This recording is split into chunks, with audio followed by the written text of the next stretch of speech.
আমি বলছি ভাইয়া আপনাদেরও তো মা বোন আছে, ভাই আমার সাথে এরকম খারাপ এগুলো করতে পারেন না। আমি ওদেরকে অনেক রিকোয়েস্ট করছি কিন্তু ওরা আমার রিকোয়েস্ট রাখে না। ওরা এদের মানে জিজিগা রাখে আমার আধার মতো কোনো বই লাগতেছে, কোনো পূর্ণ নাই। আমার বোনের ইজ্জত ফিরিয়ে দাও, ফিরিয়ে দাও, ফিরিয়ে দাও, ফিরিয়ে দাও আমার বোনের ইজ্জত, ফিরিয়ে দাও, ফিরিয়ে দাও আমার বোনের ইজ্জত। কক্সবাজারের চকরিয়া পার্শ্ববর্তী মহেশখালী উপজেলার এক কিশোরী সংঘবদ্ধ দর্শনের শিকারী।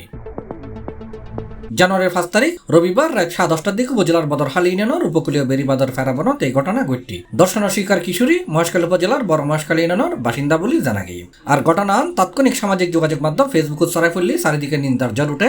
আর এই ঘটনার বিচারের দাবিতে বিক্ষুব্ধ ছাত্র জনতা সোমবার দুপুর 12টার দিকে বদরহালি মহেশখালী ব্রিজের নাজি ব্যারিকেড দিয়ে যান চলাচল বন্ধ করে দেয়। খবর পাইরে চকরিয়া থানার ভারপ্রাপ্ত কর্মকর্তা মোহাম্মদ মঞ্জুর কাদের ভুইয়া ঘটনাস্থলে যায় জড়িতলার গ্রেপ্তারপূর্ব দৃষ্টান্তমূলক শাস্তির আশ্বাস দিলে ছাত্র জনতা ব্যারিকেড তুলি লয়। ওই খুশির জানাই মানে আমাকে ও যখন ধরছে মুখ, আমি বলছি আমাকে কেউ সাহায্য করেন, বাঁচান আমাকে, এরকম বলছি। তখন আমি যখন চিৎকার হচ্ছে বড়, আরেকটা ছেলে দূরে যাচ্ছে, ও ধরে আমাকে নিচে নামার কাছে, ওখানে ব্লক নিয়েছে না, আমার কাছে ব্লক কতগুলো আছে, ওখানে আমার বছর চুপ চুপ করে তাকে এরকম বলছে না। আমি প্রথমে চুপ করছি না, ও আমার কাছে দেখাইছে, বলছে এটা দেখছো, ছুরিটা দেখছো, অত একবার জবাই করে দিব, বলছো মাতলে জবাই করে দিব, বলছো কালকে সকাল আলো দেখতে পারবি না, চুপ করে থাক, এটা বলছে। আমি এরকম যখন আমার কাছে দেখাইছে আমি নিজে নিজে শান্ত হয়ে গেছি। আবার তো ওরা যখন আমার খারাপ কাজ করতে চাচ্ছে আমি তারও চিৎকারাচ্ছি, বলছে তোরে না বলছি না চিৎকারাতে, আবার কেন চিৎকার। আমি বলছে ভাইয়া আপনাদেরও তো মা বোন আছে, ভাই আমার সাথে এরকম খারাপ এগুলো করতে পারেন না।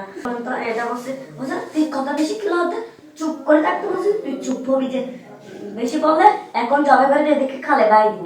আমি ওরা সবার পায়ে ধরছে, তিনি অনেক দূরে নিয়ে গেছে। বাসার এদিকে কতগুলো মানুষই করছিল, 2-4 জন করছিল এদিকে, ওইখানে দিয়ে আমরা আর 7 জন করছিল।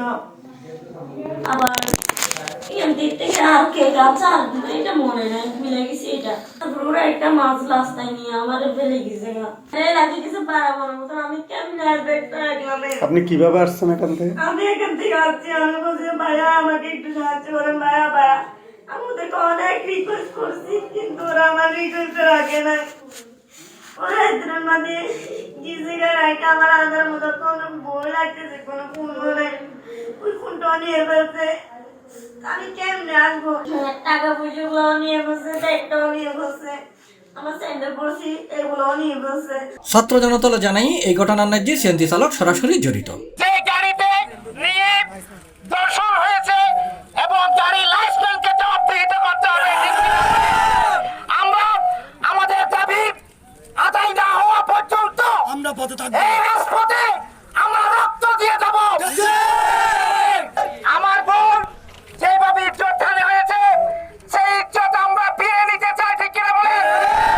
যে মাই হুয়া যে দর্শন গুজে ও একেবারে আটতনাস্তিক দেখি গুজে কর্ণপাত গুজে হয়ে দেখি আয় অনারা বোন হয়ে আয় বোন হয়ে আয় অনার ফাদুরি ক্ষমা চায় আর কি দল ক্ষমা মাফ করে দল।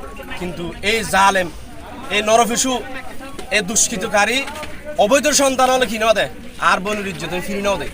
যে যারা নির্দিষ্ট চিহ্নিতকারী সন্ত্রাসী আর বোনের ইজ্জত ধরন গুজে ইতারারে সর্বোচ্চ শাস্তি নিশ্চিত নন পর্যন্ত আর এই ধর্মঘট এই রাজপথ আর ছাড়িয়ে যাই। এটা যারা যারা জড়িত আছে বিশেষ করে সিসি ক্যামেরার মাধ্যমে আমরা ভিডিও ফুটেজ বাইর করিয়ে যারা বিশেষ করে যদি লাইসমেন্ট জড়িত থাকে, সিএনজি ড্রাইভার জড়িত থাকে অথবা এলাকাতে যদি কোনো প্রভাবশালী ব্যক্তি জড়িত থাকে ইতারারও আর আইনের আওতায় নিন। আর বদরহালি কিছু টুকাই যার সন্তান হলে আর বইনল ইজ্জত নষ্ট করছে ইতারার সর্বোচ্চ শাস্তি নিশ্চিত করা হইব।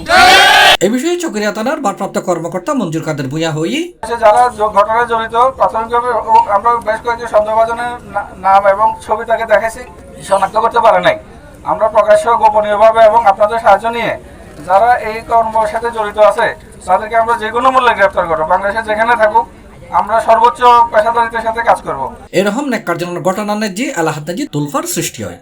এলাকার সর্বসাধারণ মানুষজন এবং ছাত্র জনতা এই ঘটনার বিচার দাবি করছে। তারা হই জড়িত দলে অবিলম্বে গ্রেফতার করে আইনের আওতায় আনয়ন করব এবং সর্বোচ্চ শাস্তির ব্যবস্থা গ্রহণ করব, যাতে ভবিষ্যতে এরকম ন্যাক্কারজনক কোনো ঘটনা কেউ ঘটাইবে সাহস না পায়। ততক্ষণ পর্যন্ত আমরা এই রাজপথ ছাড়বো না যতক্ষণ পর্যন্ত আমার আমার বোনের বিচার সুস্থ বিচার না। আমার বোন এখানে রেপ হয়েছে, প্রশাসন এখানে এসে সুস্থ তদন্ত করবে। আমরা কারো কাছে যাব না, আমরা রাজপথে সুস্থ বিচার হওয়া পর্যন্ত অবস্থান করবো ইনশাআল্লাহ। নিষ্কৃতকারী দুষ্কৃতকারী যারা সন্তান নামের অবৈধ সন্তান আরোগ্য মায়ের আরোগ্য বোনের দর্শন করছে, এই নিঃসংস শাস্তি এবং বিচার দৃষ্টান্তমূলক শাস্তি আরা চাই এবং শাস্তি নম পর্যন্ত চকরিয়ার প্রশাসনের প্রতি দৃষ্টি আকর্ষণ করি। শাস্তি দুর্ভোগ শাস্তি নম পর্যন্ত দৃষ্টান্তমূলক শাস্তি নম পর্যন্ত আর এই রাজপথ ধর্মঘাট নসারিয়ম। C+ TV Chittagong.